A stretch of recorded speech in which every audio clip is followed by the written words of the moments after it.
spot on that one. Welcome to Mower Mike's garage. Today I'm gonna do a video that's gonna be a little different. This is not gonna be your regular go happy, lucky, goofy doofy Mower Mike doing flips and all that stuff. No, this is gonna be the upset, fed up, cynical Mower Mike talking trash about a major American manufacturing company called the Cub Cadet Lawnmower Riding Tractor Building Company Ltd. Because I'm fed up, folks.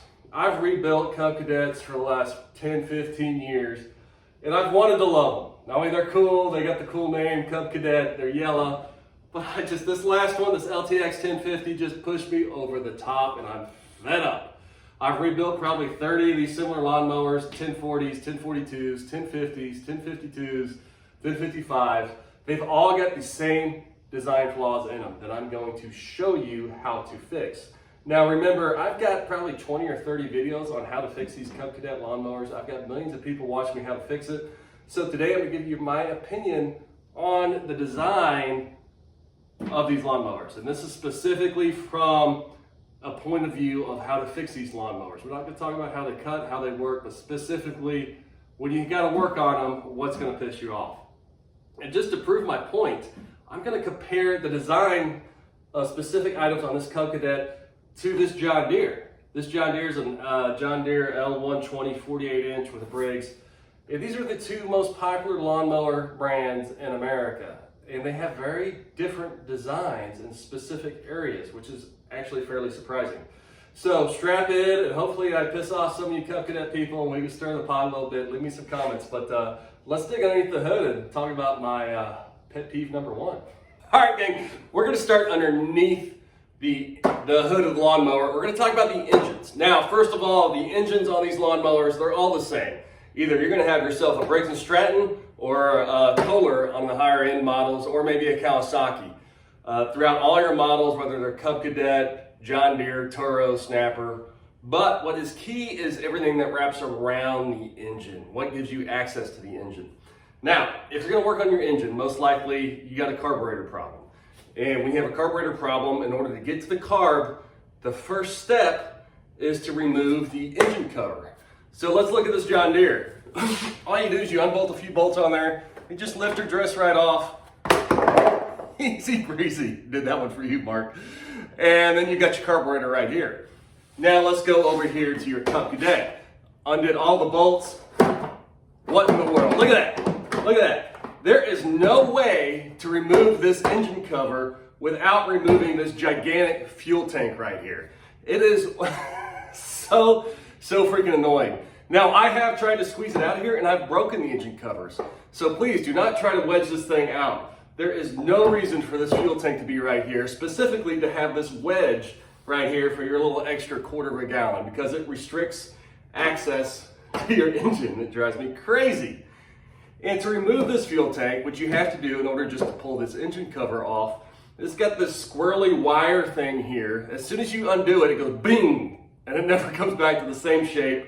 And you've got these little 8mm bolts buried way underneath here with spiders, and it's a complete pain in the butt. I've got a whole video with thousands of views on it just to remove the gas tank. Now you're like, well, right, where's the gas tank on the John Deere? Well, it's underneath the seat like where a gas tank should be. I mean, having a gas tank sitting on top of a dual cylinder Kohler 22 horse motor, I don't know, man. Just something doesn't seem safe about that. So this is a huge pet peeve of mine, is actually getting access on these Cub Cadets to underneath the engine cover. Look at that. And please, don't manhandle it, don't force it, because it will not go well. So that's number one. Next, let's look at the decks. All right, now we're at the reason number two why I am talking trash about these Cub Cadets. As you see, my John Deere hats are getting bolder as we go through this video. It's the quality of the deck metal itself. These decks are fairly light sheet metal, and the way they're built, for whatever reason, these Cub Cadets, around where the spindles bolt to the deck, and the spindle is what spins the blade underneath and runs off this belt. When it puts stress on these spindles here, the actual deck itself starts breaking, bending, and I'm gonna go ahead and zero in and give you guys a better look. This here is a 50-inch Cub Cadet deck. actually cut the front off for a different deck. That's a whole different story. But let me zoom in and show you the aftermath of how these pieces of junk hold up. All right, so we're gonna give you a close-up view of this Cub Cadet deck. This here's the spindle. I've got it unbolted and pulled off, and oh my gosh, does that not look absolutely horrible? The way this works is these spindles are held on by bolts right here, and as they go over time, this metal's so weak it just eventually works out and it breaks the metal. And the way they're bolted in here, Cub Cadet actually tried to bend down the metal right here, but it's such crappy metal in this bolt scheme, it just sucks. It is so bad that aftermarket, they actually build these rings where you can come through and you can reinforce the deck specific for Cub Cadets. These rings just fit Cub Cadets, and I've got a whole different video on it. I'll link below on me putting one of these reinforcement rings on here. But really, there should be no reason for this. This is the only brand lawnmower I've actually seen this where it's prevalent. If you look over here at the John Deere deck, you can see this is an old John Deere. I mean, this thing's probably got 700 hours on it. You can see around there, there's no issue. I think the reason is because you can see on the John Deere, it's a much smaller hole than the Cub Cadet. The Cub Cadet hole comes out here, and I think it just is a crappy design. All right, so that's my reason number 2. Now let's get underneath her and talk about reason number 3. I dislike these things. All right, so next we're gonna talk about steering. Now, 90% of the time when you got a steering issue on your lawn tractor, what is it? It's your pinion gear. This is the gear that goes on the end of your steering shaft. This gear turns as you turn the steering wheel, which turns the sector gear, which turns the drag braces, which turns the wheels. Now, this is your John Deere replacement pinion gear. This is your Cub Cadet. Look at that. I mean, look at that little wussy thing compared to your John Deere. It's amazing how different these are. So naturally, there are some more steering pinion gear stripping out issues on your Cub Cadet.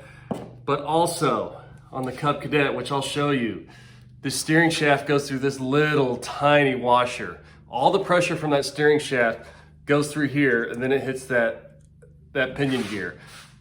And this little thing here goes bad all the time. So we're gonna get underneath these lawnmowers. I'm gonna show you the difference between the two and give you a little more detail on one of my pet peeves on the old Cub Cadets. All right, so we are underneath the John Deere, and I just wanna show you how simple it is on the John Deere to fix this little pinion gear just real quick.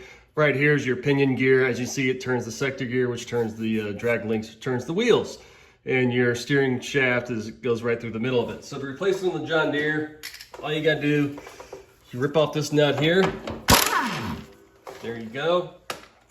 You usually have to give it a little prying, oh, somebody pre-lubed her. She slides off. Oh my gosh. This may actually work. You take your new one, you slide it on there. You try to make sure the wheels have not changed since you last lined her up. Line her up. Come on, baby. Come on. This is for TV. There we go. There we go. Line up between the holes. Then you give it a little love tap. Boom, boom. Get your nut back on there. And voila. And I'm telling you right now, that is how easy it is, because most time this gets stripped out. Now there is a bushing underneath here that keeps the steering shaft steady in here, and I've never seen where that wears out. All the time it's just this pinion gear wears out. So you can see on a John Deere it's real simple. Now, as a bonus, something I just noticed, I've never been underneath this John Deere. For all you mower freaks, look at this thing. Somebody before me installed a electronic fuel pump. I've never seen that on here, because there is actually a vacuum operated fuel pump on the engine, but somebody thought they'd redneck engineer an electronic fuel pump underneath this $100 riding lawnmower. So very interesting.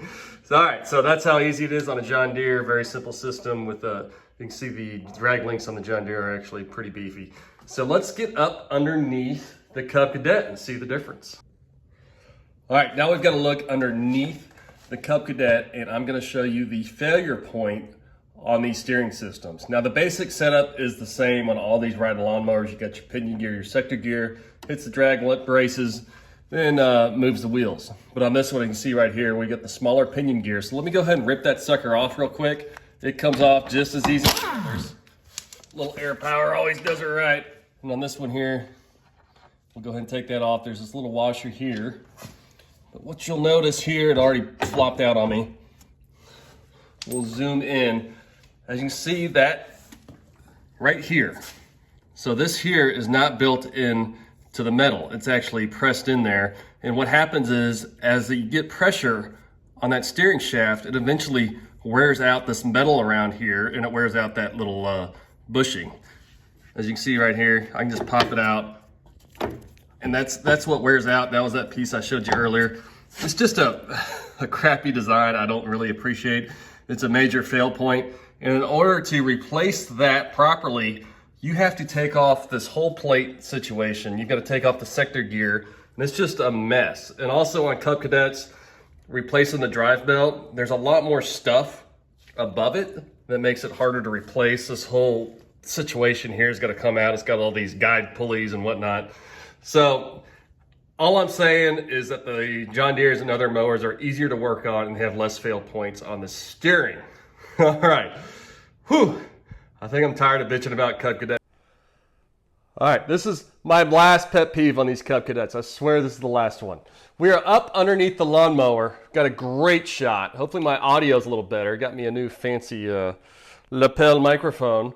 Now, this is your PTO. That's your part-time off. When you pull the switch on the dashboard there, there's a clutch in here that starts spinning, and that's what makes your blade belt spin. But while it is not spinning, it needs some sort of support, or else it'll just start spinning and wobbling around, and that's what this little bar is. Now, on these Cub Cadets, this is the flimsiest situation I've ever seen.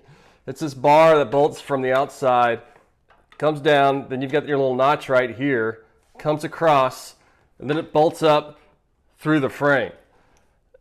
And what happens is, this bolt up through the frame is held on by this little welded nut, and eventually you get a lot of pressure in here, and that thing gets loose, and then you hear this wobble, wibble, wobble, wobble, wobble. Eventually it pulls off.